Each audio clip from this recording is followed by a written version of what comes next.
All right, so we're going to get into a passage of Scripture tonight that I recently rediscovered. I found one of my notebooks from when I was in college, and I'd written out some parts of a lesson or sermon, whatever you want to call it, in this notebook, but I never finished it. And as I was looking for a notebook to put gardening plans in this past week, I found this, and I was like, oh, I might need to revisit this. And so as I've revisited this, I think it's super applicable for this coming year. For those of you who may be maybe wondering, what should I do this year? How can I further glorify God? How can I seek after His will and His way? Hopefully tonight will be an encouragement. We're going to be in Ecclesiastes 11 tonight. So if you brought your Bibles, we'll go ahead and turn there, and we'll start with the reading of the Word here in just a moment. Ecclesiastes chapter 11. We're going to cover the whole chapter tonight. After reviewing it and studying on it and studying His Word, I see it's super beneficial, especially looking towards this new year. There's a lot of encouragement. There's some conviction that I experience as I continue to study, but I think that this Word is very useful for tonight. So Ecclesiastes chapter 11, I'm going to start reading here now. It says, "Cast your bread upon the waters, for you will find it after many days. Give a portion to 7 or even 8, for you know not what disaster may happen on earth. If the clouds are full of rain, they empty themselves on the earth. And if a tree falls to the south or to the north, in the place where the tree falls, there it will lie. He who observes the wind will not sow, and he who regards the clouds will not reap. As you do not know the way of the Spirit comes to the bones in the womb of a woman with child, so you do not know the work of God who makes everything. In the morning sow your seed, and at evening withhold not your hand, for you do not know which will prosper, this or that, or whether both alike will be good. Light is sweet, and it is pleasant for the eyes to see the sun. So if a person lives many years, let him rejoice in them all. But let him remember that the days of darkness will be many. All that comes is vanity. Rejoice, O young man, in your youth, and let your heart cheer you in the days of your youth. Walk in the ways of your heart in the sight of your eyes, but know that for all these things God will bring you into judgment. Remove vexation from your heart and put away pain from your body, for youth and the dawn of life are vanity." So the writer of Ecclesiastes is Solomon. Solomon calls to himself. He doesn't use his own name, of course. He says, "The words of the preacher, the son of David, king in Jerusalem." So this chapter 1, verse 1 says, basically, I'm Solomon writing this passage. And Solomon, out of all the people to write a book on vanity, and all things are vain, everything passes away, it's just a mere breath or a vapor. In this chapter 11, he starts out with, "Cast your bread upon the waters, for you will find it after many days." Who in here likes soggy bread? No one. We've all had that sandwich that just sat in the Ziploc bag for too long, and you're just like, well, it's the only food I got. Can't waste it. Got to eat it. He's not saying literally to throw your bread. In verse 1 of 11, he's talking about some farmers who would cast seed on wet or marshy ground. Some books read, I know the NIV would say, like, send your bread out on the ships. That's not really a literal translation of the Greek. The Greek literally says, cast your bread upon the waters. Like I said, this is the farmers who would cast the seed of the wheat that they would be growing in the wet or marshy ground. Now, does anyone know how many square feet you need for 1 bushel of wheat? It's bigger than our house, and it's about 1,000 square feet. So 1,000 square feet, you can think of it like it's a 40 by 25 on your plot right there. So 40 by 25 garden dedicated just to wheat. You can get about 90 loaves of bread out of the produce of a bushel of wheat. Now the farmer who's casting out this seed in the marshy or wet ground, we see two prime examples of, one, resourcefulness, and also wisdom. Wet and marshy ground isn't the greatest substrate to grow things in. You can't plant sunflowers in wet or marshy ground because they'll just fall over. It's not enough for the sunflowers to really grab in. But by casting wheat out, he's using this ground that is otherwise really not super usable, and he's possibly getting the benefit of another let's say another 90 loaves of bread. Like if you eat a loaf of bread in 3 days, that's over half a year's worth of bread. Then you also have a farmer who is being wise. If it works, great. You have more wheat. You have more product coming in to where you can be beneficial to your family. If it doesn't work, you've not really used that many resources to put into the wheat that could come from that wet or marshy ground. That farmer's planning for the harvest. He's not necessarily sowing it in the purpose of, I will get this wheat, this is what I need, but he's casting it in hopes that it will provide more harvest for him. Let me see. So there's wisdom and calculation in that farmer while he's casting it out. Like I said, if a big storm came and that ground flooded and the wheat all got washed away, he wasn't relying on that wheat. He wasn't relying on that for his final harvest. And then we read in verse 2, give a portion to 7 or to even 8, for you know not what disaster may happen on earth. This again continues to talk about wisdom. Say that farmer's wheat harvest came in and it's great, and he has an extra 3 or 4 bushels, or as this passage says, 7 or 8 bushels, and he can give this to those around him. That doesn't make them indebted to him, but if something comes around and say that his field floods in 2 years, they may remember that kindness that he showed to them and said, okay, let's go ahead and make sure he's taken care of too, because he took care of us back then. I know that if my basement started flooding, I have 5 or 6 guys that I could call, and they could say, you got to call a plumber. And they would come over, they would help whatever I needed help with. And that's true for pretty much, I would hope that anyone in this church realizes that this church has that support system. It's a very healthy church, and that even when disaster happens, like there's people here that would drop everything to go help you. But it talks about when times are good, you should breathe life into those around you. You should not just hoard it all up for yourselves, but rather you should take care of those around you.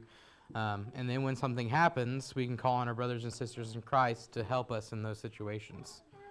I know every time, when I first moved into the house in 2020, just before Abigail was born, and Caitlin and I moved in there, I know every time Ray came over, I probably asked him to do something or help me with something just to get this house taken care of. And I'm pretty sure he stopped coming around because he knew he'd be put to work if he came to my house. And that was true for pretty much anyone who I thought had a little bit more wisdom or guidance in a certain area, whether it be an electrical issue or I didn't know where breakers got tripped or whatever it could be. I knew that there were guys in my life that I could depend on their previous knowledge and wisdom to say, no, that's probably not a great idea. You need to think of something else. But verse 2 is talking about not knowing that disaster that may happen on earth. That leads into verse 3. It says, if the clouds are full of rain, they empty themselves on the earth. And if a tree falls to the south or to the north, in the place where the tree falls, there it will lie. Solomon is talking about all the things we can't control. I can't make the clouds rain or not rain. If they're ready to rain, and if the Lord sees that, like if what he's designed in nature, it meets up, then it's going to rain. We can't prevent that. We also can't, you can cut a tree down early if you know it's going to fall, but if a tree falls in the forest, I'm not going to be able to control which way it goes. There's a ton of videos online of people trying to control which way a tree goes, and it doesn't work out well, and they end up smashing a car or a house, or sometimes it works out well. If it's a really good company falling a tree, then it works out really well.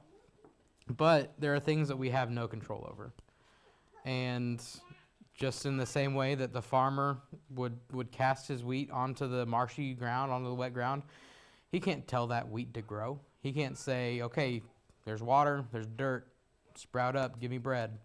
He has no control over that. But in his wisdom and calculation, hoping that the Lord would continue to work in that way, I mean, if a tree fell on the house, then we couldn't do anything about it. But we can always trust that God's plan and God's purposes and His faithfulness to us will continue to help us.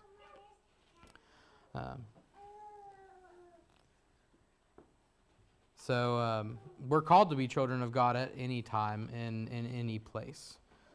We can't rely on God and then when something bad happens, start just calling Him out on it. Be like, why have you done this? I don't, like you said, you'd be faithful to me, God. Now you're betraying me and all that. That's not the case. The psalmist sometimes said, "Oh God, why have you forsaken me? How long will you cast your face away from me?" But in all of those psalms, he turns back at the end of it and goes, "I will put my trust, I will put my faith in you, God, my Creator. I will wait for you." But when we can't control the things, and we get those times where maybe you hit a deer with your car, and it's a tough, dark time, we're still called to be children of God and called to work on our faithfulness to Him. Talking about things we can't control, in verse 4, it says, "He who observes the wind will not sow, and he who regards the cloud will not reap." We can't control the wind, but we can be wise about the future. Rainy days shouldn't be wasted either. So this is talking about a guy who would be like, "Oh, it's too windy. Anything I try to do today is going to get blown over, blown away. I can't sow seeds today because it won't go where I want it to." Now, I will say there's wisdom in watching the wind for when you're spraying like weed killer. Because if you're spraying weed killer around a garden and there's wind blowing the wrong way, you're going to kill your garden. Not personal experience yet, but there have been times where I've lit a fire and seen which way the smoke was blowing and then turned off the fire because it was blowing towards the gas station. But we can't control the rain, but you still have to be productive in it. We can't control the wind, but you still need to make a good use of your time. If every time I went out and it was too hot to pick beans, then we would have never picked beans in our garden because it's really hot when you go to pick beans. And I would just be, "Oh, tomorrow's going to be cooler. I'll do it tonight when the sun goes down or when it gets a little bit cooler." And then you'll get caught up in other things, or you'll get changed in your PJs and be like, "Oh, I'll just do it tomorrow." And you keep putting things off because it's just not the perfect scenario for you to be able to plant those beans or to harvest or whatever. And you're going to waste your product. You're going to waste your produce because you're just waiting on the perfect opportunity. There may not be perfect opportunities. I remember last year when we were planting or doing something, it got really late, and I put on my little headlamp, and I was out there in the dark in my Crocs, trying to plant beans, so we could get it in the ground soon enough. Didn't have enough time during the day, so I needed to continue working through that night. We're called to adapt so that we can produce. So even if it's not the perfect conditions, you still need to get things done. You still have to persevere through it. And that can echo to evangelism as well. If you're out in, let's say you're at Kroger and someone brings up a conversation with you and you see an opportunity to share the gospel with them, but they didn't ask just the right question, or maybe you're going to be late to a family gathering, or your kids are screaming in the background. If you wait for the perfect condition to share the gospel, you're going to miss so many more opportunities that God has put before you to share that.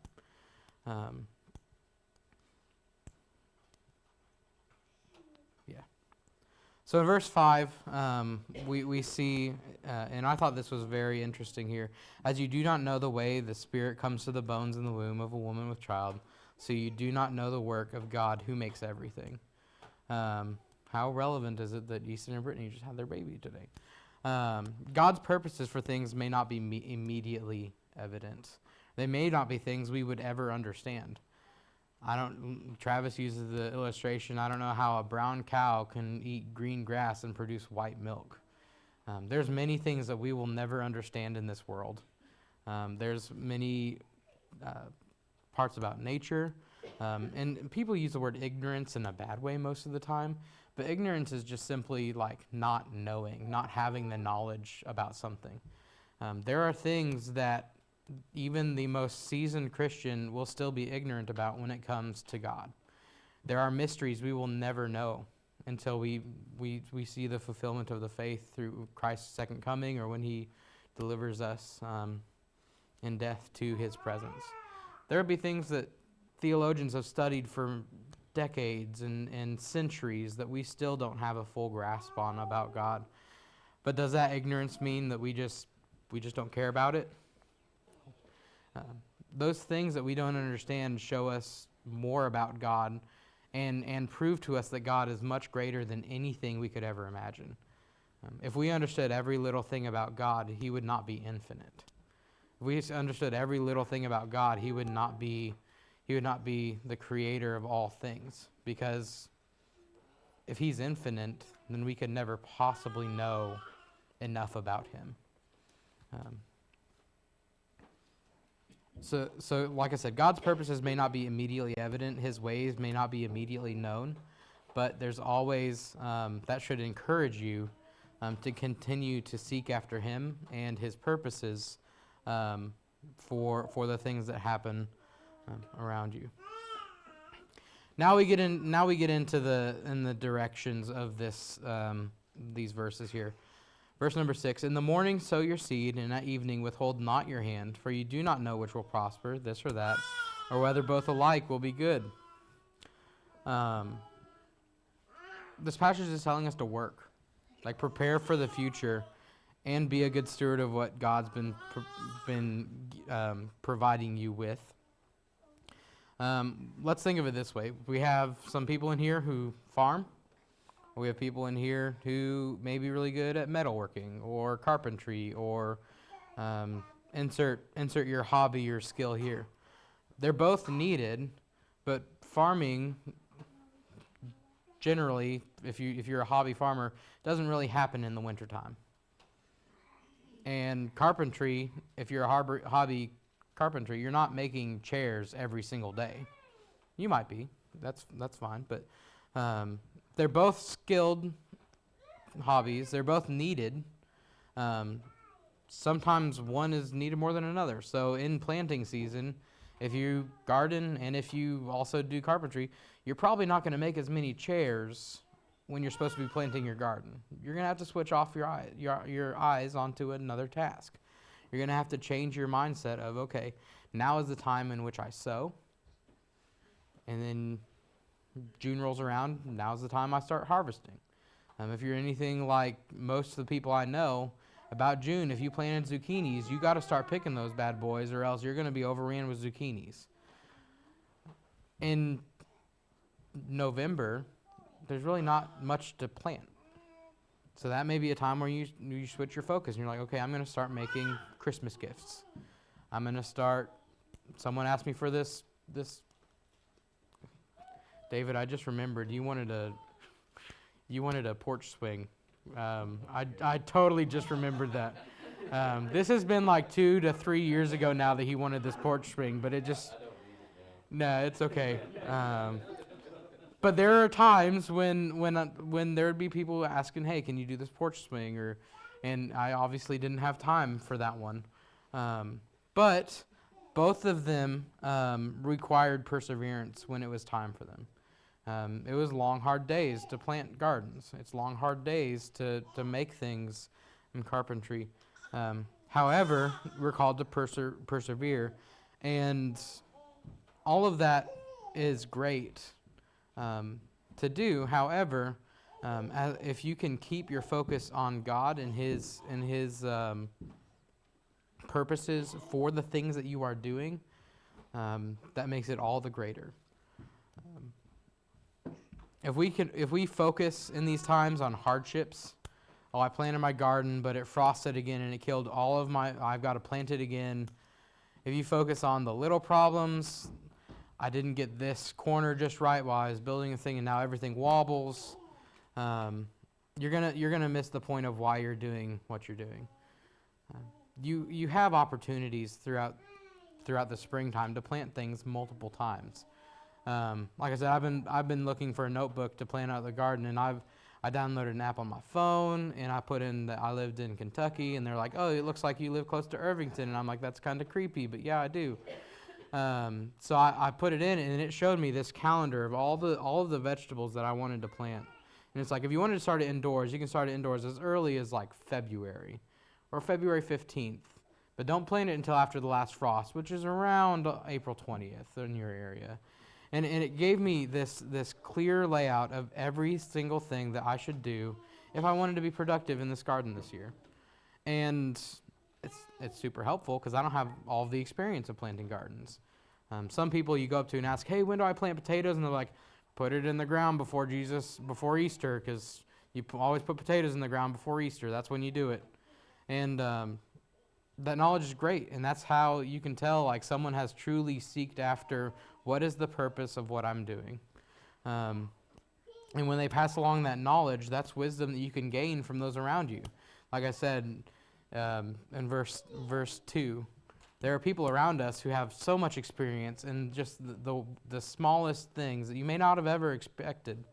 And when you tap into that resource, you gain that wisdom that they've had if they're willing to tell you about it.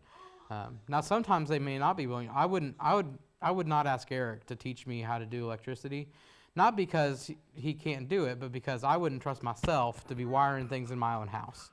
But if I needed help with something, I would ask him, and I would have him be there.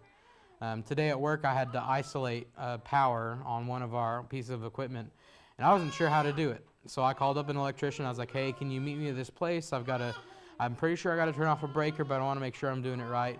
And the guy came to me, and he walked me through each step of what I needed to do because he was trained in that area.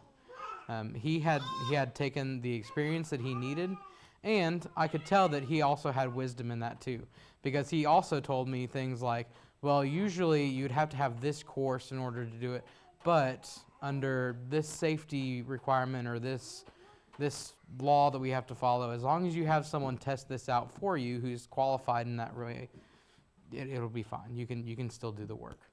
So not only did he have the experience of being trained, but he also had the knowledge of the experience of doing it, and knowing how to help me to be able to complete the job I needed to do.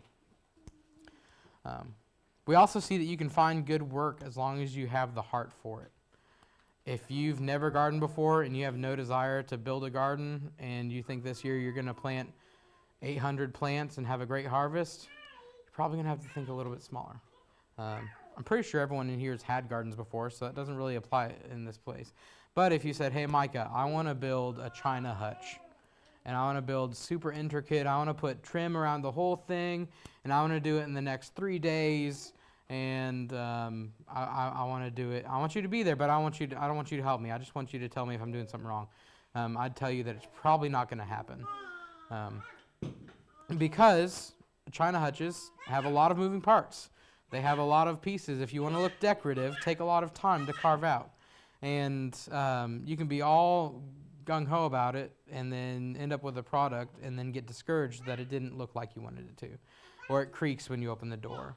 Or those little itty-bitty things. But if you have the heart for it and you take your time and do the good work, you can find good work pretty much anywhere.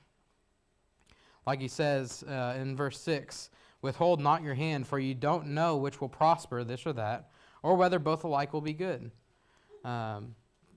I'm sure you can think of a time in your lives where this would be a good idea. And you maybe got into a hobby for a week or two, and then it just kind of fell off, and you're like, "No, I'm not worried about it anymore." I made this joke with Caitlin a few months ago. She was talking about wanting to get into some new hobby, or I can't remember what it was. And I was like, "Okay, and when you're done with it, I'll put it next to the soap supplies." Because she also did soap. I think she did one big batch of soap once, and 2 batches of soap. And then those molds are just sitting in a closet.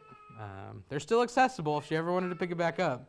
But if she just didn't really want to continue that hobby. And that I think echoes in verse 6. You don't know which will prosper, this or that, or whether both alike would be good. I'm sure if she wanted to continue that, then she would be a great soap maker. But at the time, it wasn't time for that. You don't know if anything that you try is going to be good until you keep to it and keep your heart in it. And there may be a season where, like myself, I really enjoyed woodworking over the past 3 to 4 years. I liked making stuff that I could. And then my barn got struck by lightning, and I could no longer do it, and I'm okay not doing it anymore. It's a part of me that I was okay. There it goes. I don't need it to be identified by having woodworking and doing that. Now, is it handy to have all the tools? Yeah, but I rarely use any of them anymore. That being said, there are times for things, and again, verse 6, you don't know whether both alike will be good. You don't know what will prosper. Right, so that's kind of the halfway point, because he kind of switches up his thought processes. I'm going to pause. Does anyone have any thoughts on that? Anyone want to buy some soap supplies? I'm kidding. So we'll keep trucking through here. We should be able to cover this, no problem. Verse 7, he kind of switches up thought processes, switches up topics. Verse 7, light is sweet and it is pleasant for the eyes to see the sun. We tell our girls many, many times, don't look at the sun. Don't look at lights. Because then, of course the sun will damage your eyes. But, lights, you get that burned in. How many of you have looked at a light since I've started talking about lights, and you're like, wow, there's lights still where I look, because they've already burnt into my eyeballs. He's not talking about look at the sun. He's not saying see the sun in this. That would not be very wise for Solomon to tell the readers of this. He's talking about the good times in contrast to darkness. We live right behind that gas station, and there was one night we were going to bed. It was about 9:30, and we live just in the right way that our bedroom window is lit up wonderfully by trucks that park in that gas station to fill up with gas. And Abigail usually goes to bed in our bed first, and we move her. And there was one night that she had just closed her eyes, maybe for 45 seconds. She opened them, and that truck's shining in our window.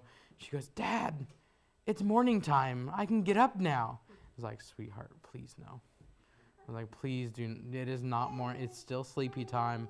That is just a truck at the gas station. She goes, no, I see the light. The light is showing.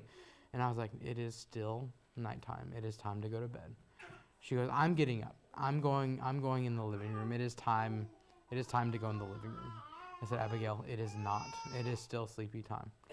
And about this time, you can kind of see into our closet, and there's another window in our closet, and that window is also lit up from the same truck. She goes, but that window's lit up too. It's got to be morning time. There's the truck shining in this window, not that window. I was like, Abigail, look. And I opened up the blinds, and she could still see all the darkness, but she could see the truck out by the gas station. And she finally understood it, and it still took her about another 45 minutes to fall asleep. But it's very easy to be like, okay, the darkness is gone. It's the sun. It's good. It's time to get up. And that goes to show, like, the sun is a good thing. Like, morning time is a time of joy for some. Morning time is, you get up and you get to work. That's when you're supposed to do it. Many prefer the good, but when you look at the bad times in life, are you the type of person who would curse that and be like, oh, that was horrible, I never want to do it again? Or do you recognize that God had a purpose for that time in your life? God had a reason why you had to go through that. When Solomon writes throughout here, in verse number 8, he says the word vanity. So if a person lives many years, let him rejoice in them all, but let him remember that the days of darkness will be many. All that comes is vanity.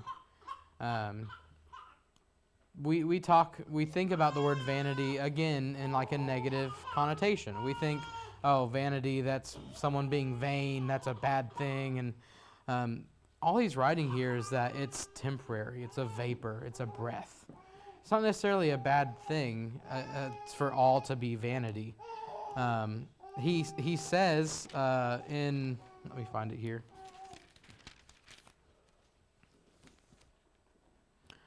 In the second chapter of Ecclesiastes, he talks about the vanity of living wisely. He talks about wisdom being vanity. And so by that evidence of him talking about good things being vain, it's goes to show that all that comes as vanity is not saying all that's here is bad. He's not being nihilist of being like nothing matters, everything ends the same way. Don't worry about it. That's just worthless. This, that, and the other. He's simply just saying it's all temporary. It comes and goes like a vapor or a breath. When Caitlin was in labor with Evelyn, there were times, which granted it was only 2 hours of really hard labor, and I was very grateful for that because I don't know how much harder she could have squeezed my hand. But there were times where she would be in pain in these contractions, and I would just continue to say, hey, it's just for a moment. Like they will go away. Like your contractions, they go up and they go down. They're only for a time, and 30 seconds to a minute, and then she'd be able to relax and talk and breathe, and then even when it came time for her for Evelyn to show up when she started pushing, it was still only for minutes at a time, and it was evidence that everything is passing. Like it's just for a short amount of time. Abigail's 3. She was just a little baby like yesterday, I thought, right? Like everything moves so quickly. And even in those times of pain, like when she was in labor, like it was just temporary. And less than 10 minutes after she pushes Evelyn out, she goes, I could do it again. It's okay. It wasn't that bad. I asked her about a minute after Evelyn was here. I was like, was that worse than your gallbladder, or was your gallbladder worse than this? She goes, oh, that was worse than the gallbladder. But she was already, like, she was like, I could do it again, like 10 minutes later. And I think she continues to have that mentality about it. But it was, I don't want to say I did anything in that because none of it was me. But I'd like to think that her knowing that it was just for a moment and that these waves of contractions, and once the baby was out, like that's the bulk of it. And it's the same with this life. Like the hard times that come, they may come in waves. There may be a really long time when that wave's here, and like, okay, it's been hard for months. I'm not having any breakthroughs with God. I feel like I'm distant from God. It's hard for me to communicate with my loved ones. I'm just in a rut right now. That will pass. That's what he's talking about. If a person lives many years, let him rejoice in them all. But let him remember that the days of darkness will be many. All that comes is vanity. All that comes is a breath or a vapor. No matter what you're going through, good or bad, it's going to come to an end. Mm-hmm.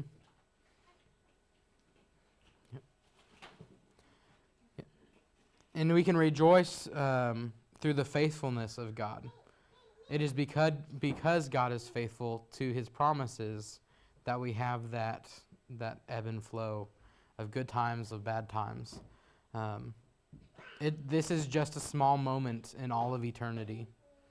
And I will tell you this confidently, for those of you in Christ, the amount of time that you spend now in good or bad times is the smallest amount of time compared to the joy you will have in eternity, praising God in his presence, experiencing his glory when he comes or when he calls you home.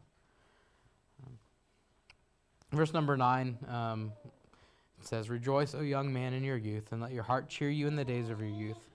Walk in the ways of your heart in the sight of your eyes, but know for all these things God will bring you into judgment. So it almost kind of sounds threatening now. Solomon's talking to the young man saying, walk in the ways of your heart and in the sight of your eyes, but know that all these things there will be judgment for. we see a contrast between enjoying whatever it would be, and judgment. God made the earth, God made all that we see for our enjoyment. He made the garden so that we could truly enjoy His creation and His presence. And then sin entered the world. And along with sin comes judgment. We all know the penalty for sin, the payment for sin is death. But the gift of God is eternal life. And we see that gift of God resolved through Christ.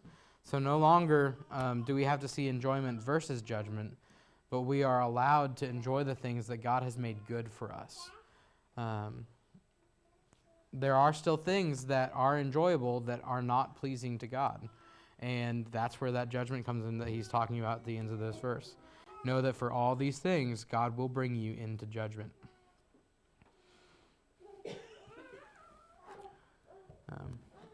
Enjoy your life, but do not sin. Faith and obedience will provide to you satisfaction from God. So as you are faithful, as you are obedient to His will and His calling in your life, you will see that satisfaction from God, not from the things of this world. And then verse 10, remove vexation from your heart and put away pain from your body, for youth and the dawn of life are vanity. Literally, you can't really put away pain from your body. I told Caitlin on the way here, like I did something right here today. I don't know what it was, but like anytime I move my arm just a weird way, it's just like numbing or a sting or something. I don't know what it is.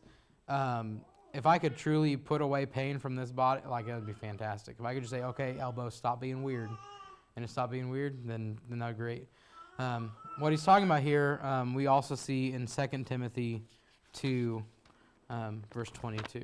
I'm going to turn there here and read that.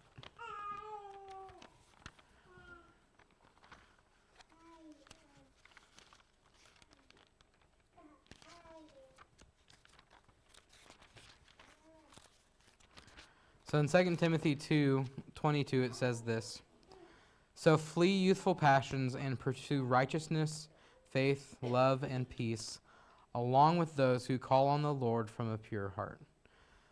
So this writing in Timothy references back to this passage from Ecclesiastes, saying, flee youthful passion and pursue righteousness, faith, love, and peace. And so when we look back at Ecclesiastes with that in mind, remove vexation from your heart and put away pain from your body, for youth and the dawn of time are vanity. He's talking about those youthful passions, those passions that may not be glorifying to God. Remove that vexation from your heart, a confusion from your heart, and put away pain from your body. Put away the consequences of choices that you may make from your body. And like I said, that passage from Timothy puts it clearly, just remove yourself from the youthful passions. I'm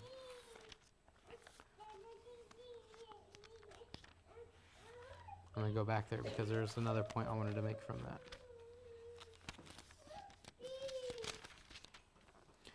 that. Pursuing righteousness, faith, love, and peace. All of these things, if you pursue righteousness, you're pursuing God's word. You're pursuing God's path for your life. As you pursue faith, you're growing closer in the knowledge and closer within the Spirit of God. If you pursue love, you're pursuing continuing God's work on this earth. And then if you pursue your peace, you're not quarrelsome. You're not going to be getting into fights with those around you. You're going to be seeking after the peace in which Christ can provide you that is unexplainable. So in wrapping up in Ecclesiastes, he's basically saying time is fleeting. Seek God above all else. That being said, as we continue into this new year, as we look into the call on our lives to pursue God over all else, there may be some things, some application points that you might need to change within yourself. I admitted, like when it comes to harvesting beans, like I'm not the first one to get out there. I will tear up the whole plant to pick off the beans from it before I crawl on that ground. I will mow over the beans that are still there at the end of the season because I just want to be done with it. And from some of the smiles that I'm seeing, some of y'all have been there. But some applications that we see, do your work regardless of the circumstances. Whatever God has set before you, whatever your corner of the garden looks like, subdue it, do that work, regardless of the circumstances. And then trust God who's doing everything. We can't explain how the soul enters the bones in the womb and creates these wonderful babies that we see here now. Even in the womb, people go, "Oh, she's already got an attitude about her." I mean, that's evidence of God's creation and His plan for helping us to see His faithfulness to us and providing us the arrows in which we can fill our quiver to send out into the world one day. We need to practice the hard work of daily faithfulness. This could look like the spiritual disciplines that Easton went over the last time he taught in here. This could be getting back into your Bible reading if you've fallen away from that. This could be praying, making prayer part of your daily routine if it isn't already.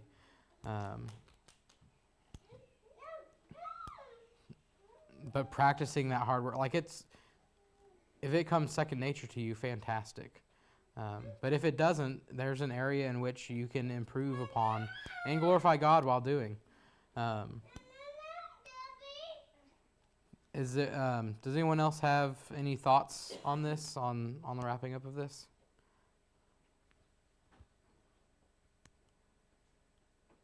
Cool. Alrighty. Well, I'm going to pray, and then I guess we'll be dismissed.